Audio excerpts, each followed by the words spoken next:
Oh, it's Totes, and we're doing episode 6 of Apothecary Diaries. I think this episode, I'm trying to see whether or not my predictions are coming true.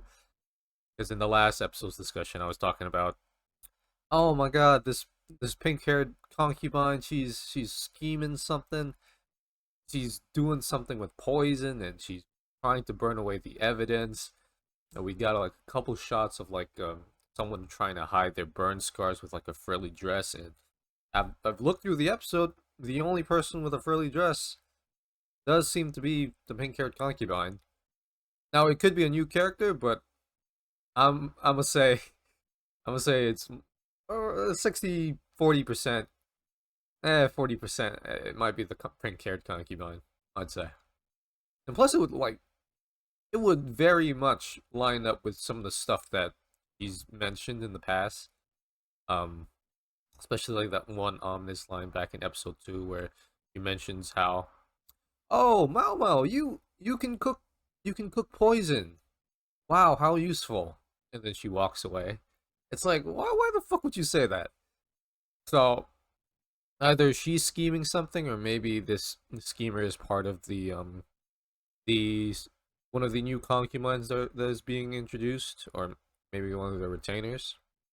Um, as much as I'd love it to be the pink-haired concubine, it does feel it does feel a little too early to sort of reveal that information, especially if we're just trying to follow like the general trend of where the show is going. Because this is essentially our first arc. We've only had episodic episodes. I think in the past like 4 episodes or 5 episodes. It was only like in yeah, past 4 episodes. It was only in episode 5 where it was like, yeah, this is the beginning of a new arc, and I don't think they're going to play their hands quite yet. Even though I do think the pink-haired concubine is up to some shit, not very good shit. Uh, but anyways, I've been rambling for too long. Without further ado, in the reaction. Oh, this is the lolly.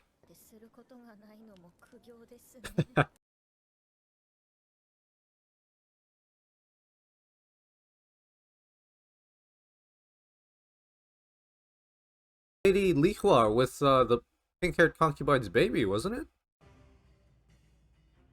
Yeah, they even got the the eunuch's color coded. That's wait.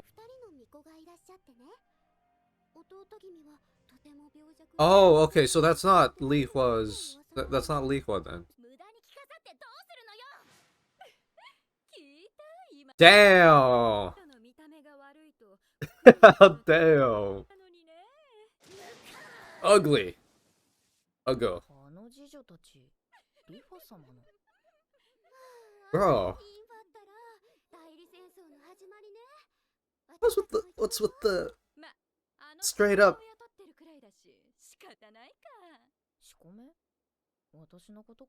Bro, didn't she literally just save your concubine? Oh no, they can't. They don't recognize her. Okay.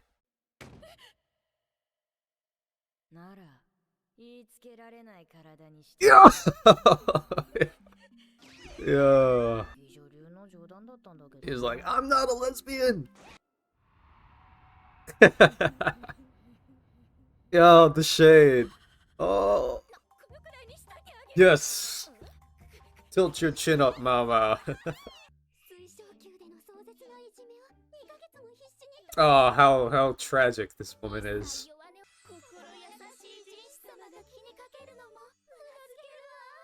Damn. They already accepted their place.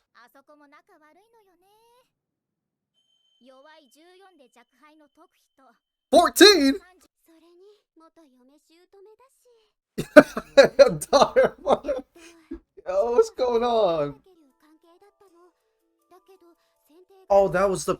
Yo, he's marrying his dad's wife. Oh my god. Yo, that's kind of fucked. What? That's crazy, bro. Wait. Wait, what? The fuck? What was the previous emperor doing with a 9-year-old? What kind of politics are they playing?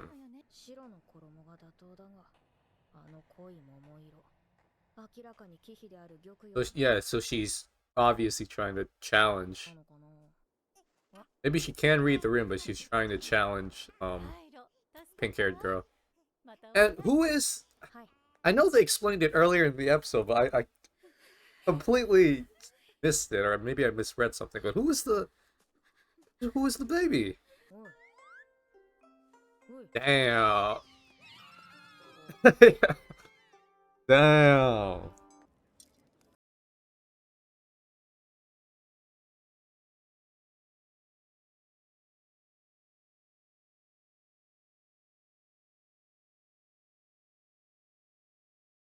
Like poached workers. Interesting. Oh, someone's trying to take her away?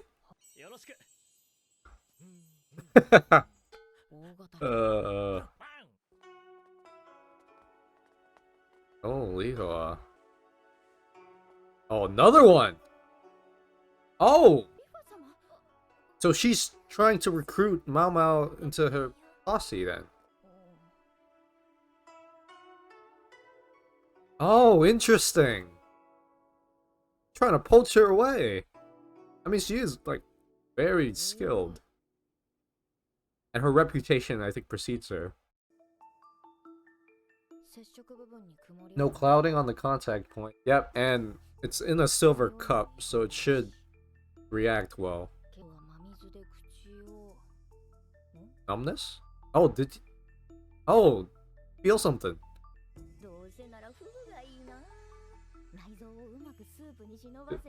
This girl's OP. Could be the server. Wait, isn't that the Lishu, the emperor concubine? Or is it someone else?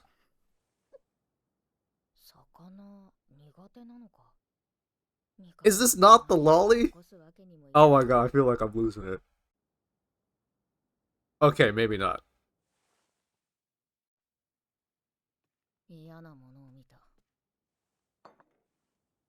Oh my god. Oh, are we building our love triangle at this point? Oh. Yo. Oh. Oh. I'm having an orgasm. Oh! Oh my god, this is bad. Yo, she's having the time of her life.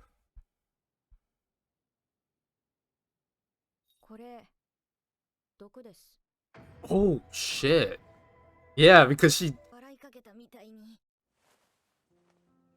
Damn. Yeah, I don't think she swallowed it. She probably just like swirled it around in her mouth. She felt it numbing or something, and then she spat it out. Oh my god. Yo, just like a fucking crackhead, bro. Yo.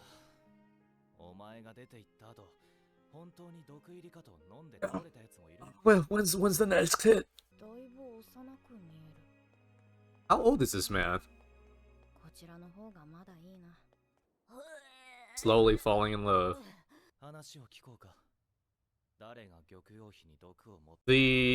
The one who smirked. It was like a concubine, or a lady in waiting.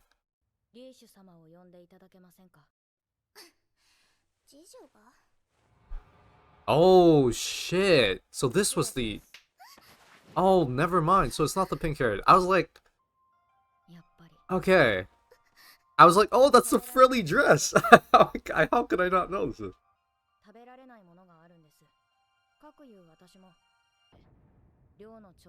Hmm. Allergy.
Yeah.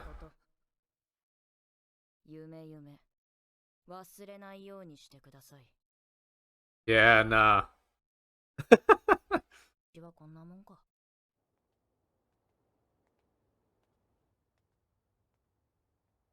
Can't exactly rat her out because you don't have like, concrete proof, but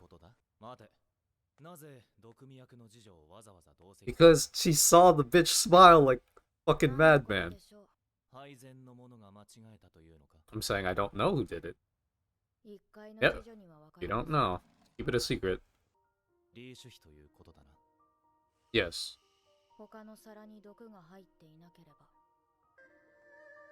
Yo, her own lady in waiting tried to sneak concubine. Crazy. Okay, so this. Yeah, she had no burns. And okay, so it's not the. It's not Lady Lishu either. Because Lady Lishu didn't have burns, she had a breakout with hives. Wait, so my theory could still be true. Alright, so we are getting into some fucking proxy war, lady in waiting, just trying to shade each other, poison each other, scheming.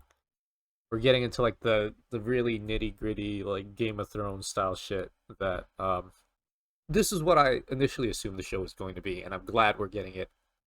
And now we I initially in the last episode I initially thought that the pink-haired concubine was the one who was responsible for all of this, and that the whole poisoning thing and essentially the the burning of the wood, the rashes, the curses, she's going to play some part in the whole conspiracy.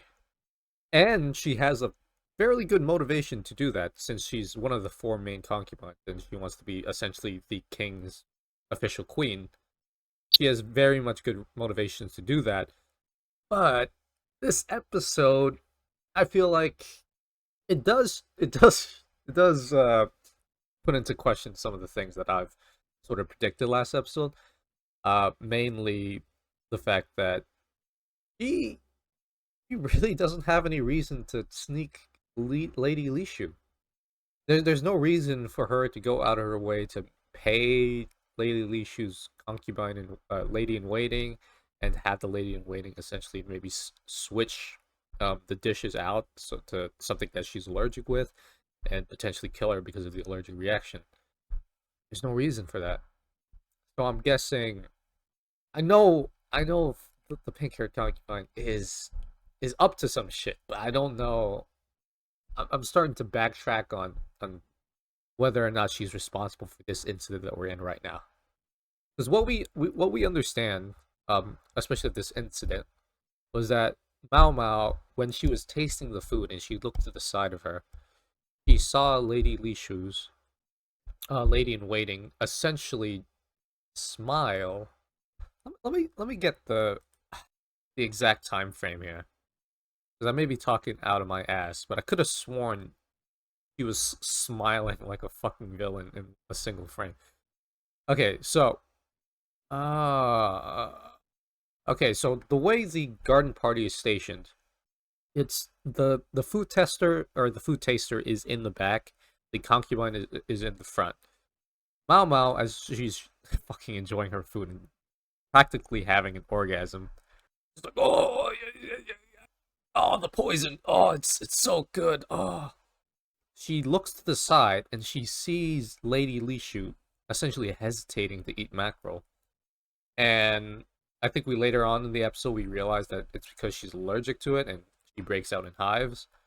But then she takes a look at the food taster, and the food taster is just like smiling, just like oh. And Mama makes a note, oh, she can't refuse to eat it, not in front of the emperor.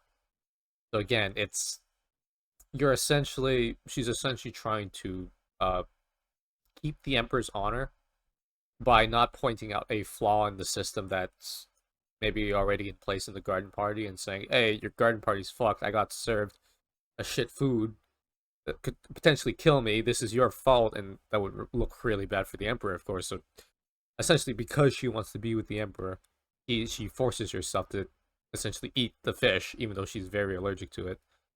And then she gets to a point where, okay, yeah, so she gets to a point where she eats something for Lady Gyokushu. Fuck, that's a fucking that's a mouthful of a name. Lady Gyo, the pink-haired concubine, she eats something for Lady Gyo. She realizes it's poison, and she goes, she has an orgasm. It's like, okay, because I'm having an orgasm, this is poison. So she makes a note. Okay, this is poison, and then she alerts the king. Poison? Are you sure? And then she runs away. And at that point, the cook essentially drinks the soup himself, essentially to commit suicide or whatever. The minister drank the soup and collapsed. Yeah, so there's a suicide that happened essentially, and or maybe it's not a suicide. Oh, maybe it was genuinely like a mistake. No, no, no. Okay, so at 1351, um, in the anime, it seems like the minister was essentially a part of the whole feast itself with the concubines. So it doesn't seem like he's committed suicide. It could just have been like a mistake or something. But I can't tell. I cannot tell. Maybe it was a suicide. I don't know. So yeah, it does like put into question some of the stuff with my theories, because why essentially would she try to why essentially would the Lady Go, the pink-haired concubine, attempt a poison attempt essentially on every single one of the priests here. Sorry, not the priests, the concubines here. When she's a part of that same like eating group, and she knows the system. Lady Gyo knows the system. She knows that before the food reaches her, it has to go through Mao Mao. There's no way Mao Mao would let poison slip by, and the other taste testers they'd probably die first before the fucking poison would take any sort of effect. So it's like I'm starting to assume it's not Lady Yo who's responsible for this whole Tea Party shenanigans. And it does seem like ah it does seem like Lady Lishu, the Lady Lishu situation with the poisoning by allergy thing, that's a lot more sinister, and it's something that the lady in waiting essentially has to use her knowledge of the princess's allergies against her. This seems like a more separate thing to the whole poisoning thing that was happening. God, there's so much shit going on. I feel like I'm misreading things. God, yeah, lady. Because initially during the scene, I initially thought Lady Lishu was the one responsible behind the poisoning, and that essentially, the the poisoning itself was essentially a front. Her being poisoned was essentially a front for her poisoning the other uh, what is it called, the other concubines. So she's essentially ingesting fish, whatever, So she has the symptoms of being poisoned. She's sick. She's breaking out in rashes, or whatever, and she can feign being poisoned. The other concubines, they're actually being poisoned, so they end up dying, and she essentially come out essentially the victor here, while still looking innocent because essentially she's poisoned as well, but a different manner. But now, when Mao Mao called Lady Li Shu and her lady in waiting into the room, even that theory, I'm just like I'm starting to question it because it seems like it's more a situation where the lady in waiting herself was the one responsible for the poisoning, and Lady Li Shu's essentially a victim here. Maybe at some point the lady in waiting got poked with the hairpin and essentially swayed to betray her concubine. I don't know. I don't know. Is the hairpin any different? Does she have multiple hairpins? Doesn't look like it. Doesn't even look like she has any hairpins to begin with. No. Yeah, I have no idea. And what makes matters worse is, fuck, I thought Lady Luciu also was the one responsible for the burns that we saw in the last episode, but it was not. There were no burns. There were hives. There were outbreaks. And even Jinshi makes note of it and says something like, "Oh, the lady in waiting doesn't have any burns. Lady Lishu doesn't have any burns. So who could have done this? Who could have done the actual poisoning? Because the situation was Lady Lishu was not a poisoning thing. It was an allergic reaction thing. So the poisoner is still out there, and I wish I could say like with 100% confidence that it's Lady Kyo, but now I'm not so sure. Uh, this got a whole lot more rambly than I thought. Yeah. See you next episode. Leave a like, comment, subscribe. Take care.